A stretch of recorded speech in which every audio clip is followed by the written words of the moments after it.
हा मारला आहे सुंदर असा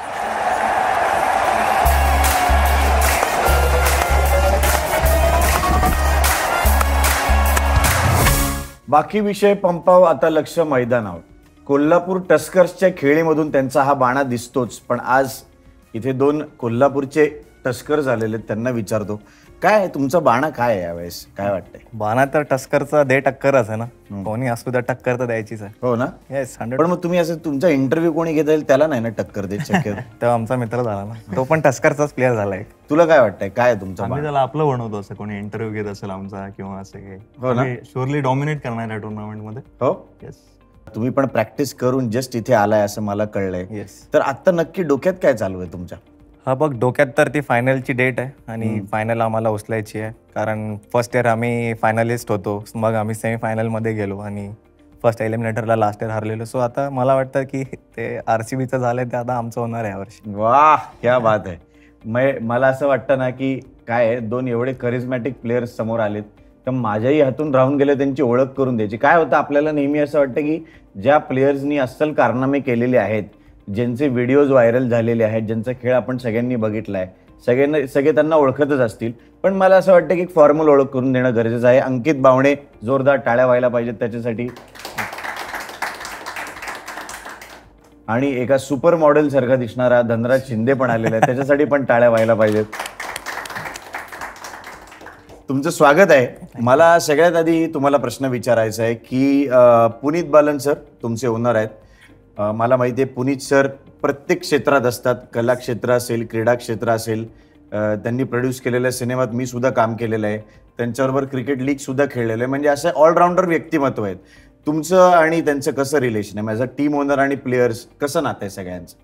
ते खूपच फ्रेंडली ट्रीट करतात सगळ्यांना, खूप कम्फर्टेबली सगळेजण त्यांच्याशी कॉन्व्हर्सेशन करू शकतात किंवा रीच करू शकतात त्यांना. सो आणि त्यांचं जे पूर्ण मॅनेजमेंट आहे सगळं, त्यांनी खूप चांगल्या प्रकारे सगळं आमच्यासाठी कम्फर्टेबल करून दिलेलं. वा, मला विचारायचं आहे की PBG कोल्हापूर टस्कर ज्या टीममध्ये तुमच्यासारखे स्टार प्लेयर्स आहेत, तर कसं नातं असतं रे? जे थोडेसे नवीन अपकमिंग प्लेयर्स आहेत, जे टीममध्ये येत आहेत, तुमच्यासारखे स्टार प्लेयर्स आहेत, जुळवून कसं घेता तुम्ही सगळे? क्रिकेटमध्ये फर्स्टली सिनियर ज्युनियर असा नियमच नाही आमच्या टीममध्ये. ओके. जो पण येतोय तो इक्वल आहे आमच्या टीममध्ये, सगळ्यांना सेम ट्रीटमेंट मिळते. कारण आम्ही इथे फक्त ट्रॉफी जिंकण्यासोबत एक कल्चर पण डेव्हलप करायला आलोय, की इथून आमची इच्छा आहे की मुलांनी जाऊन महाराष्ट्रासाठी आणि IPL साठी आणि इंडियन टीमसाठी खेळावं. सो टस्कर्स 2 वर्षापासून आम्ही ते कल्चरमध्येच खेळतो. पण मग कसं, म्हणजे जुळवून कसं घेतात? का थोडं नवीन आलेल्या माणसाचं थोडं मस्करीत तरी रॅगिंग वगैरे होतं का? पहिले थोडं त्यांना नर्वस असतात, मग 1-2 दिवस मध्ये थोडं ते बिल्डअप होत जातं आणि आता आम्ही 1 महिन्याभरापासून कॅम्प करतोय. सो आता मला वाटत नाही तर नवीन मुलांना आता नवीन वाटतंय, ते आता आलेत, सोबत आलेत. थोड्या दिवसांनी ते थोडे वर जातील. इकडे रे. पण अंकित, सलग 2 वर्ष ऑरेंज कॅप, येस, खूपच मोठी गोष्ट आहे. तर हे सगळं, हा जो मी असं म्हणेन ही जी अचीवमेंट आहे मोठी, हा सगळा कॉन्फिडन्स घेऊन आता तू पुन्हा एकदा खेळायला उतरतोयस, किती फरक पडतो या सगळ्यांनी? फरक तर पडतोय डेफिनेटली, पण मी आता खूपदा इंटरव्ह्यूज मध्ये पण म्हटलंय की माझं गोल जे आहे ते ट्रॉफी उचलायचं आहे. ऑरेंज कॅप बाय डिफॉल्ट ती 2 वर्ष माझ्याकडे आली, पण जेव्हा मी ती ट्रॉफी उचलेल ना, ती मला ऑरेंज कॅप, मी 10 ऑरेंज कॅप जरी जिंकलो तरी मला ती एकदा ट्रॉफी जिंकायची आहे. कारण ती एक डिफरंट फिलिंग आहे जेव्हा तुम्ही ॲज अ टीम काहीतरी चॅम्पियनशिप जिंकता. कारण काल आपण विराटला बघितलं, बरोबर, की 18 वर्षापासून तो एका टीमसाठी लॉयल होता आणि त्यांनी ते केलंय. सो माझं पण तेच आहे की मला महाराष्ट्रासाठी रणजी आणि टस्करसाठी MPL जिंकायचं. पण मला हेच विचारायचं आहे की ऑरेंज कॅप मिळवायची आहे असं तू काही आयुष्यात टार्गेट ठेवलं होतंस का, किंवा टुर्नामेंटच्या आधी? नाही, बेसिकली टीमला मॅच जिंकवायची आहे, मॅन ऑफ द मॅच बनायचं आहे, मॅच फिनिश करायची, हे गोल असतं. बाकी ते नावासमोर रन लागत राहतात आणि ती टोपी येते. सो त्याच्याबद्दल काही एक्स्ट्रा प्लॅनिंग नाही आहे. पण जेव्हा ती स्टेज येते, जेव्हा तुला कळायला लागते की आता ऑरेंज कॅप माझ्या जवळ आहे बाबा, की आता प्रोबॅबिलिटी आहे की टॉप 2 किंवा टॉप 3 स्कोरर्स मध्ये मी आहे, तेव्हा विचार सुरू होता की ऑरेंज कॅप मला मिळायला पाहिजे, असं विचार सुरू होतो का? अजून तरी 2 वर्ष मला नाही आला तसा विचार. पहिल्या वर्षी तर वन साइडच होता. लास्ट इयर थोडंसं स्कोर्स बाकी प्लेयर्सच्या जवळपास होते. फर्स्ट इयर तर मी वन साइडच होतो. बट अगेन माझं तेच आहे की इव्हन लास्ट इयर माझी टुर्नामेंटची स्टार्ट तेवढी चांगली नव्हती झाली. माझ्या पहिल्या 4 मॅचमध्ये 35-40 रन होते आणि नंतरच्या 6-7 मॅचमध्ये मी कमबॅक करून 400+ रन केले. सो रन्स तसे काय माझ्या डोक्यात नसतात. एंड ऑफ द डे मला माझ्या टीमसाठी मॅचेस जिंकवायचे, तेच नेहमी डोक्यात असतं. एवढं एकच डोक्यात Yes, असतं. आणि या वर्षी तुझ्या डोक्यात आहे की आपल्याला ट्रॉफी उचलायची काही झालं तरी. म्हणून तुझ्या जवळ ठेवली आम्ही ती. अजून ती थोडी जवळ उचलायला ठेवू लगेच तिला. सोपं पडेल. आणि आता ज्यांचे व्हिडिओ खूप व्हायरल झालेले आहेत, सगळ्यांनी बघितलेले आहेत, 5 बॉल 5 सलग 6, बरोबर की नाही? तर हे तू पण विचार केला होता या सगळ्याच्या आधी? नाही, म्हणजे त्या मॅचमध्ये तशी सिच्युएशन आली की जिथे आम्हाला 5 ओव्हरची मॅच झाली होती ती आय थिंक.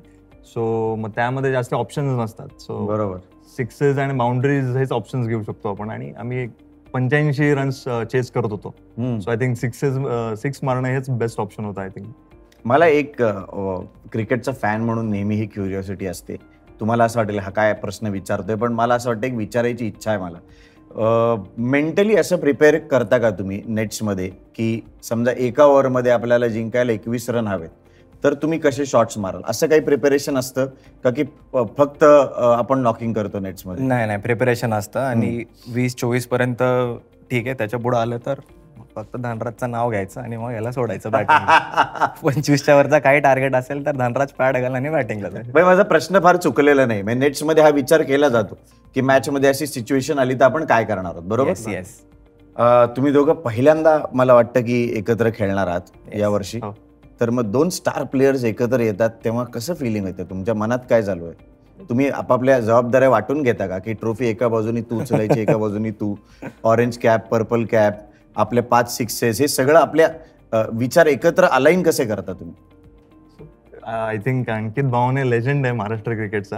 आय थिंक त्याला काही गरज नाही की तो आम्हाला इनफॅक्ट चांगला आम्हाला गाईड करतो, गायडन्स असतो प्रत्येक सिच्युएशनमध्ये की कसं तुम्ही माइंड कसं काम ठेवू शकता किंवा असं सगळं गायडन्स आम्हाला मिळतो. So we are thankful to have him of course. एक अशी एखादी इम्पॉर्टंट गोष्ट जी अंकित बरोबरच्या डिस्कशन मधनं तू शिकलायस किंवा तुला नवीन शिकायला मिळाली अशी आय काही? थिंक त्याने मला खूप गेम टेम्परामेंट बद्दल 2-3 गोष्टी सांगितल्यात and which are helping allot. So I think 2-3 वर्ष आधीच सांगितल्यात त्याने. सो चालू आहे त्याच्यावर माझं अजून. नाही, कारण बेसिकली जे पण नवीन यंगस्टर्स येतात किंवा जे प्लेयर्स आहेत, so end of the day MPL पासून पण त्यांना एक वर लाईफ आहे जी त्यांना करायची आहे की बरोबर, ते परफॉर्म बरोबर. करून त्यांना वरच्या लेवलला बरोबर. जायचं. सो करेक्ट मेंटरिंग खूप इम्पॉर्टंट आहे. मी जे माझ्या अनुभवातून शिकलोय ते माझं काम म्हणतं की मी प्लेयर्सला पास ऑन करायचं. राईट. सो धनराज असू द्या किंवा आमच्या टीममध्ये अजून पण खूप यंगस्टर्स आहेत, तर माझं काम आहे की त्यांना त्या गोष्टी त्यांच्यापर्यंत त्या पोहोचल्या पाहिजे. पण मग असं होतं का की नेट्समध्ये असताना सतत तुझ्या आजूबाजूला तुझे ज्युनियर्स तुला काही ना काहीतरी प्रश्न विचारले, असं होतं का? होतं 100%. How do you deal with that? ते ऑब्वियस, ते नॉर्मलच आहे आता. आणि जे त्यांना माझ्याशी बोलायचं आहे तर I am always happy to help. की माझ्या जर बोलण्याने किंवा माझ्या काही मेंटरिंगने त्यांच्या गेममध्ये काही फरक पडत असेल तर I am always happy to help. असं डेफिनेटली असतं की जे सिनियर्स असतात त्यांच्याशी थोडंसं संवाद साधल्यावर आपल्याला 4 नवीन गोष्टी शिकायला मिळतात. पण मला असं वाटतं असंही कधीतरी होऊ शकतं की ज्यांचा अनुभव तुमच्यापेक्षा कमी आहे त्यांच्याकडनं पण नवीन काहीतरी गोष्टी तुम्हाला शिकायला मिळू शकतात. Yes. तर असं धनराज सारख्या प्लेयर्सकडनं किंवा अजून प्लेयर्सकडनं तुला काही इंटरेस्टिंग गोष्टी शिकायला मिळाल्या? खूप आय मीन क्रिकेटमध्ये तुम्ही शेवटपर्यंत गोष्टी शिकू शकता. आणि मी खूपदा शिकलोय की मी खूपदा विचार करतो की नाही, मला मॅच शेवटपर्यंत न्यायची, मला मॅच संपवायची, मला जबाबदारी घ्यायची. आणि मी जेव्हा यंगस्टर्सला बघतो हे पहिल्या बॉलपासून 6 मारायला चालू करतो, सो विचार करतो कधी कधी मी पण यार थोडंसं नाही का बाकीचं बर्डन सोडून गेम एन्जॉय केला पाहिजे. सो खूप गोष्टी आहेत तशा शिकायला भेटतात. प्लस आता धनराजचा फिटनेस तुम्ही बघू शकतात किंवा आमच्या टीममध्ये अजून पण 2-3 मुलं ज्यांचा फिटनेस खूप अप टू द मार्क आहे. So even for experience players की जे खूप वर्षापासून खेळतात, तर हे एक की आम्हाला पण पुश करायला, फिटनेससाठी पुश करायला यंगस्टरकडून त्या गोष्टी मिळतात. सो एक मोटिवेटिंग फॅक्टर तर असतो नेहमी. जे आत्ता सुरुवात करतायत त्यांचा थोडा जास्त फिअरलेस अप्रोच आहे असं तुला वाटतं? 100%. यालाच अनुसरून एक प्रश्न आहे. आपल्याला दिवसेंदिवस हे दिसतंय की लॉंग फॉर्मॅट आणि T20 मधली बॅटिंग स्टाईल असेल, बॉलिंगची टेक्निक असेल, या सगळ्या गोष्टी दिवसेंदिवस जास्त त्याच्यात फरक होत चाललाय, बदलत चाललाय. Yes. जसं तू म्हणालास तसं खूप फिअरलेस अप्रोच आहे. Yes. कधी कधी लॉंग फॉर्मॅटमध्ये पण बघायला मिळतं की त्या प्रकारचा अप्रोच काही प्लेयर्सचा असतो. तर हे प्लेअर म्हणून तुम्ही या दोन्हीशी कसं डील करता? की मला तर वाटतं की एका प्लेअरनी तर तिन्ही फॉर्मॅटला एम केलं पाहिजे, T20, वन डे आणि टेस्ट क्रिकेट. आणि खूप सारे एक्झाम्पल्स आहे की end of the day as a batsman तुम्हाला रन काढायचे, ते तुम्ही कसेही काढा आणि तुम्हाला मॅच जिंकवायचे टीमला.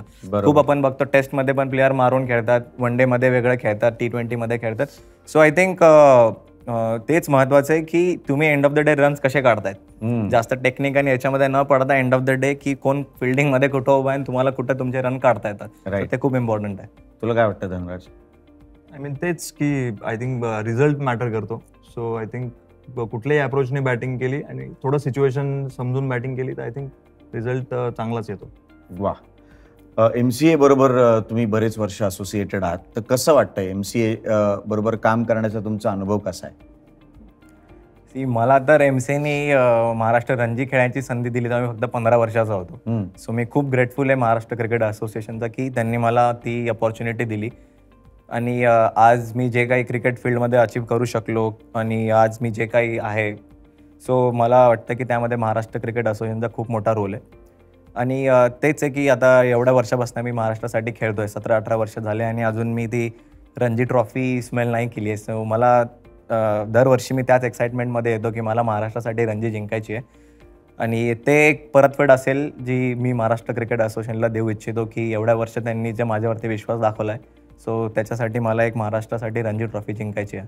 वा, नक्की होईल. मला असं वाटतं की इतक्या मनापासून तू हे स्वप्न बघितलेस आणि त्या दिशेने एवढी मेहनत घेतलीस. मला असं वाटतं की हे स्वप्न नक्की साकार होईल. म्हणजे MPLची ट्रॉफी पण तुझी होईलच आणि रणजी ट्रॉफी पण तुझी होईल. सुपर. तुला काय वाटतंय धनराज, कसा होता MCA बरोबरचा अनुभव? मला असं वाटतंय फर्स्ट ऑफ ऑल जी MPL टुर्नामेंट स्टार्ट केली MCAने ती खूप मोठी ऑपॉर्च्युनिटी आहे माझ्यासारख्या प्लेयरसाठी स्पेसिफिकली. कारण ज्यांचा अप्रोच थोडा फिअरलेस आहे किंवा शॉर्ट फॉर्मॅटसाठी ज्यांना कन्सिडर केलं जातं, सो त्यांच्यासाठी खूप मोठी ऑपॉर्च्युनिटी आहे. आणि खूप प्लेयर्सला त्यांचे स्किल्स शोकेस करण्यासाठी खूप चांगला प्लॅटफॉर्म दिला MCAने. So I am really thankful. तुला असं वाटतं का की MPL सारखी जी टुर्नामेंट आहे, असे बरेचसे खेळाडू असतील जे थोडंसं आपण असं म्हणजे छोट्या गावांमधून आलेले असतील किंवा त्यांना तेवढ्या फॅसिलिटीज मिळत नसतील, MPL सारखं व्यासपीठ त्यांना मिळाल्यानंतर त्यांची सुद्धा स्वप्न अजून मोठी होतात, त्यांच्या महत्वाकांक्षा अजून वाढतात, असं वाटतं का? नक्कीच. म्हणजे आता आमच्या टीममध्ये पण आहेत 3-4 प्लेयर्स आहेत. सो त्यांना एवढ्या चांगल्या फॅसिलिटीज मिळतात किंवा एवढे चांगले मेंटॉर्स आहेत. अंकित बावणे आहे, राहुल त्रिपाठी आहे, अक्षय दरेकर आमचे कोच. सो एवढे सगळे लेजंड लोक जे आहेत त्यांचा गायडन्स आहे. So I think they will get to learn so many things. खूप चांगलं म्हणजे. वा. तुम्हाला दोघांना तर माहिती आहे की पॉवर प्ले मॅचमध्ये किती महत्त्वाचा असतो. मला तर असं जेवढं क्रिकेट फॅन म्हणून आजकाल असं दिसतंय की पॉवर प्ले मध्येच मॅच पुढे कशी होणार आहे हे डिसाईड होते बऱ्यापैकी. बरोबर. ऑरेंज कॅप होल्डर आहेत, 5 बॉल 5 6 मारणारे आपल्याकडे आहेत, त्यांना तर पॉवर प्लेचं महत्व माहितीच आहे. ते आपण पॉवर प्ले राऊंड खेळणार आहोत तुम्हा दोघांबरोबर. चालेल का? येस. तुम्हाला दोघांनाही संधी आहे भरपूर सिक्सेस मारायची. ओके. तर पटपट फक्त प्रश्नाची उत्तरं द्यायची आहेत तुम्ही. ओके, रेडी आहात? येस. आता मी माझं आडनाव वाघ आहे म्हणून मी पहिला प्रश्न तसा विचारलाय. तुमच्या टीमचा वाघ कोण आहे? धनराज. आणि हा सिंह आहे. असे हो. वा. टीम मधला आवडता बॅटर? टीममधला आवडता बॅटर सचिन दास. सचिन दास. ओके. आवडता बॉलर? आवडता बॉलर श्रेयस चव्हाण. आत्मन पोरे. आवडता फिल्डर? राहुल त्रिपाठी. राहुल त्रिपाठी. तुम्ही स्वतःचं नाव घेतलं तरी चालणार आहे, असं काही प्रॉब्लेम नाही. ते आहे फॅक्ट. ठीक आहे. आत्ता असलेले जे आयकन प्लेयर्स आहेत तुमच्या टीम मधले, त्यांच्या व्यतिरिक्त असं दुसऱ्या टीम मधला कुठला एक प्लेअर आपल्याकडे यावा असं वाटतं तुम्हाला? तसं तर काही असं नाही आहे. आय थिंक आमची टीम कम्प्लीट आहे. सो जे आहे ते बेटर आहे. जिकडे तिकडे ते बरे आहेत. एक तुला हा प्रश्न विचारतोय, त्याला नंतर विचारणार, आधी तुला विचारतोय. या वर्षी ऑरेंज कॅप कोणाला मिळेल असं वाटतंय? अंकित बावणे. विदाउट आय थिंक अंकित हो ना? येस. चांगला खेळतो का तो? मस्त. तुझा विश्वास आहे त्याच्यावर? माझं. मला मला त्याला काहीतरी वेगळं नाव, त्याचं असं झालं की मी वेगळं नाव बोलतो, पण काय करू यार, मीच मिळवणार आहे म्हणून तरी ऑनेस्टली होतं. आय थिंक अंकित बावणे असं तरी सांगितलं. मला आवडलंय. पर्पल कॅप कोणाला मिळेल असं वाटतंय? मला वाटतंय यावर्षी पर्पल कॅप रजनीश गुरबानीला मिळेल. ओके. तुला काय वाटतंय? गुरुबाई. हो. येस. आणि फायनलची जी मॅच असेल, आपण असं धरून चाललं की तुम्ही फायनलला पोहोचणार आहातच, तर ती कोणाबरोबर तुम्हाला खेळायला आवडेल दोघांनाही? रत्नागिरी जेट्स. रत्नागिरी जेट्स. तुला पण? I think eagle Nashik Titans. हो. पण मग ते पोचतील असं वाटतं की त्यांच्याबरोबर खेळायला तुला आवडेल जास्त? ते पोचतील पण आणि खेळायला पण आवडेल. आणि जास्त रंगेल कोणाबरोबर तुमची मॅच? रंगेल तर आमची जेट सोबत, कारण पहिल्या वर्षी ते त्या पावसाच्या नियमामध्ये ते नेट रन रेट वरती जिंकले होते ना. थोडा पाऊस झाला होता फायनलला. सो ते कसं ती एकदा मॅच सेटलमेंट झाली तर बेटर होऊन जाईल. ओके. एक शेवटचे काही प्रश्न आहेत. त्याचा मी तुम्हाला काही शॉर्ट्सची नावं सांगणार आहे किंवा गल्ली क्रिकेटमधल्या काही टर्म्स सांगणार आहे किंवा आपण असं म्हणतो की जे सगळ्यामध्ये सध्या प्रसिद्ध झालेले आहेत त्या टर्म्स इथे सुद्धा थोड्या थोड्या आलेल्या आहेत फ्रँचाईज क्रिकेटमध्ये. तर त्याचा तुम्हाला अर्थ सांगायचा आहे. सगळ्यात आधी सुपला शॉट. सुपला शॉटचा काय अर्थ आहे? मागे मारतात तो शॉट आहे. मागे मारतात म्हणजे जसा जितेश शर्माने मारला तसा सूर्या जो मारतो स्कूप म्हणतो. दिल स्कूप ज्याला हा, म्हणायचं right. ते मला वाटतं सूर्यकुमार यादवनी ते सुपला शॉट सूर्या त्याच्या नावानेच तो फेमस झालाय. प्रसिद्ध झालेला आहे. एक टप्पा आउट. ह्याला विचारायला आता रणजी ट्रॉफीला तुम्ही कधी खेळलाय का? म्हणजे खेळलोय मला आता, genuinely तू प्रश्न- direct तुम्ही असं गल्लीमध्येच पाठवले असले प्रश्न विचारून direct. एक पण टप्पा तुम्ही out, खेळला हा. एक टप्पा out खेळलो, कधी? खेळलो, दोघं? yes. आम्ही ड्रेसिंग रूम मध्ये पण खेळतो ऍक्च्युली. जेव्हा पाऊस सांगता? वगैरे पडतो किंवा काहीतरी ब्रेक असेल, लंच ब्रेक असेल, छोटी रूम, टेनिस बॉल आणि एक टप्पा आउट खेळतो आम्ही. हो हो. आम्हाला असं वाटायचं की आम्हीच असं खेळतोय. प्रोफेशनल क्रिकेटर जेवढे मोठे क्रिकेटर्स पण खेळतात. कॉन्फिडन्स आला आम्हाला एकदम. सरपटी बॉल वगैरे असं असतं काही तुमच्याकडे? नाही. सरपटी बॉल आलं की नो बॉल वगैरे नाही नाही, असं काही नसतं? सरपट्टी बॉलवर खेळतच नाही आमच्यामध्ये आता. नाही. एक टप्पा आउट वगैरे खेळतो पण सरपट्टी आणि मग असं जेव्हा तुम्ही ड्रेसिंग रूम मध्ये खेळता काच बीज फुटली तर फुटली तर मग बाजूच्या वरती ढकलून मला काय आवडलंय गल्ली क्रिकेट असो किंवा प्रोफेशनल क्रिकेट असो सगळीकडे ढकला ढकली सेम असते. सेम तिथे काही फरक नाही पडत या सगळ्या ह्याच्यात. अजिबात. तुम्ही सगळे डगआउट मध्ये ड्रेसिंग रूम मध्ये एकत्र असता. आय एम शुअर की एवढ्या मोठ्या लेवलवर क्रिकेट खेळताना डाएट वगैरे या गोष्टी असतात. पण कधीतरी त्याचा कंटाळा येत असेल, कधीतरी असं वाटत असेल की यार आज मस्त हे खावं ते खावं. तर असं टीम मध्ये कधी ठरतं का आज जरा मस्त मटन मागूया बाबा वगैरे असं काही ठरतं का? कोल्हापूरची टीम आहे म्हणून I म्हटलं think तांबडा याला पांढरा वगैरे. असं वेगळं काय ओकेजनची गरज नाही. आय थिंक माझ्या समोरच आहे जो रोज रात्री जातो कुठेतरी मटन रस्सा खायला. पण असं सगळ्यांचं मिळून काही आवडतं फूड आहे? Most of the non vegetarians आहेत सगळे. पण मग ते मटन सगळ्यांनाच आवडतं. तो खातात म्हणजे असं काय मला वाटत नाही की कोणी असं एवढं पण आय थिंक strictly घेऊन एवढं नाही खाऊन खात. दुसऱ्या दिवशी तेवढे कॅलरीज जाळत पण असतील. त्यामुळे तुम्हाला तेवढं आणि खाणं आता तर रोजच परवडतं. मॅच म्हणल्यावरती तेवढं तर होणार. होणार. रिकव्हरीसाठी हवं थोडं मटन. क्या बात आहे. मला असं वाटतं की खूप मजा आली या दोघांबरोबर गप्पा मारायला. आय एम शुअर तुम्हाला पण आली असेल. एवढं दिलखुलासपणे त्यांनी पण त्यांच्या सगळ्या भावना त्यांचे विचार आपल्याला सांगितले. ते जेव्हा खेळत असतात ग्राउंडवरती तेव्हा त्यांचं एक वेगळं रूप आपल्याला बघायला मिळतं. पण आत्ता जे तुमचं रूप बघायला मिळालं ते पण छान आहे. तर मध्ये मध्ये हे पण रूप बघायला आवडेल. आणि तुमच्या दोघांची काही काही स्वप्न आहेत ती पूर्ण होत. ती फक्त तुमच्या एकट्याची नाही आहेत, तुमच्या फॅन्सची सुद्धा आहेत. तर PBG कोल्हापूर टस्कर्सचे जे लॉयल फॅन्स आहेत त्यांना काही शेवटचा मेसेज देणार का तुम्ही? आय थिंक आमच्या टीमसाठी आमचे सगळ्यात मेन आणि मेजर मोटिवेटर आहेत ते आहेत आमचे franchise owner Puneet Balan sir. कारण खूप सिच्युएशन अशा झाल्या आहेत की कोल्हापूर टस्कर्सनी कमबॅक केला आहे आणि त्याच्यामध्ये मेन आमचा एनर्जीचा जो एक मेन रोल मॉडेल आहे ते आहेत Puneet sir. So you know की यावर्षी त्यांच्यासाठी एक ट्रॉफी जिंकायची आणि फॅन्स 2 वर्षापासून सलग येतात आणि आम्हाला सपोर्ट करतात आणि कोल्हापूर टस्कर ही एक टीम नाही एक ब्रँड बनला आहे आता. सो हेच असेल की फॅन्सला की यावर्षी तुम्हाला डिफरंटली एक डिफरंट ब्रँड ऑफ क्रिकेट बघायला मिळेल आणि सोबतच ही जी ट्रॉफी आहे ती पण आम्ही यावर्षी उचलणार. वा धनराज. मोठ्या संख्येने या स्टेडियम्सवर आणि सपोर्ट करा आम्हाला. That's it. क्या बात आहे. मला याची खात्री आहे की सगळे मोठ्या संख्येने येतील, भरपूर सारी ऊर्जा घेऊन येतील आणि आपली टीम PBG कोल्हापूर टस्कर्स यांच्यासाठी चीअर करतील. तुम्हाला दोघांनाही खूप खूप शुभेच्छा. थँक्यू.